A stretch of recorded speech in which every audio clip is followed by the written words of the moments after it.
apple.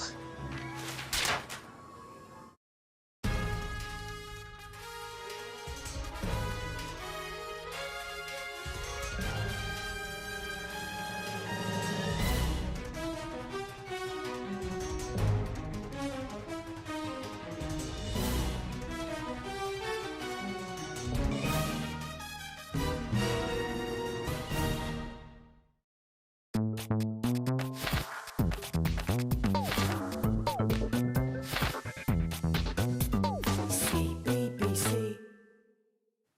While you're watching CBBC, we've heard some sad news. For more information, we're handing over to Newsround with all the details.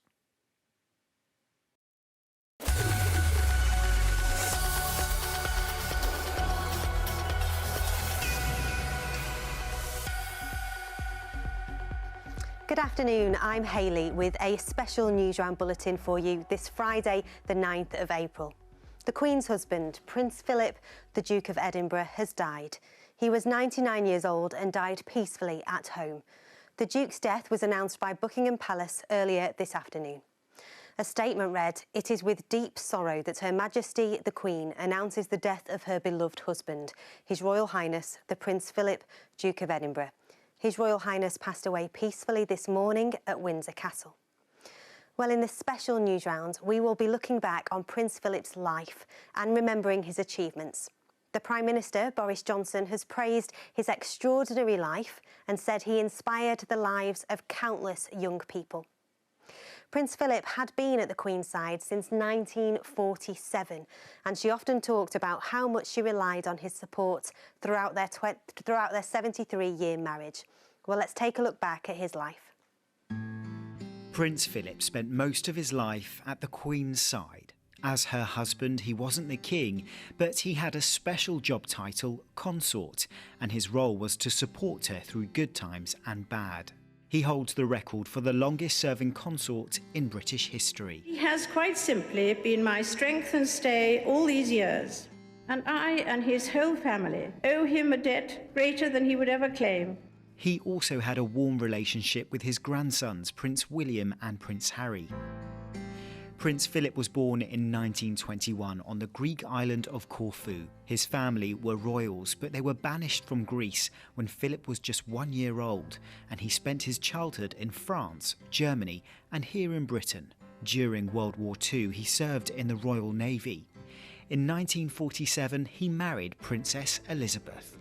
Take thee, Elizabeth Alexandra Mary. Take thee, Elizabeth Alexandra Mary. To my wedded wife. To my wedded wife. Then, 5 years later, she became Queen Elizabeth II.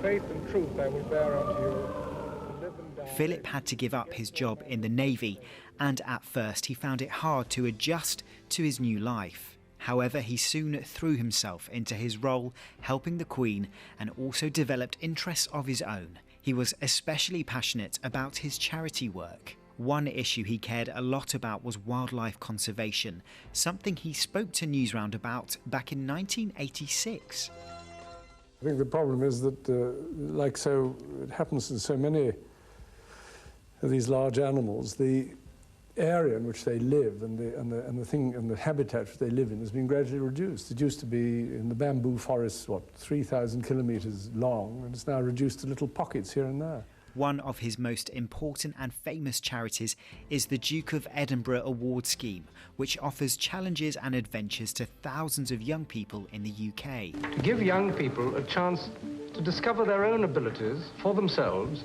as an introduction to the responsibilities and interests of the grown-up world, and incidentally, to make new friends and have a great deal of fun and satisfaction in the process.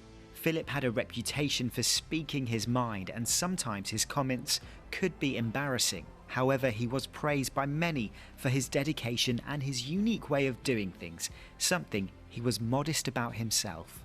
I've just done what I think is my best. I can't suddenly change my whole way of doing things. I can't change my interests. I can't change my way in which I react to things. It's part of that's somebody's style, and it's too bad. Lumpy. The Queen relied on Prince Philip more than anyone else by supporting her both in public and private. He played a vital part in the success and strength of the royal family.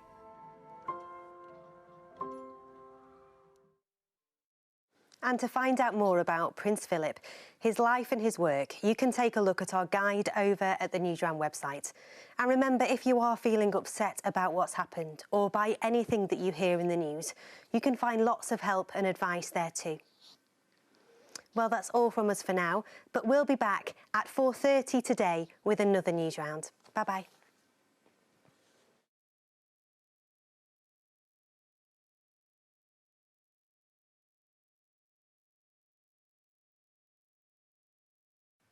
That was Newsround there with some important news for you today. And of course, there's lots more about that on the Newsround website. Lots of help and advice there too. It will be back this afternoon on CBBC at 4:30. But right now, here's a bit of this.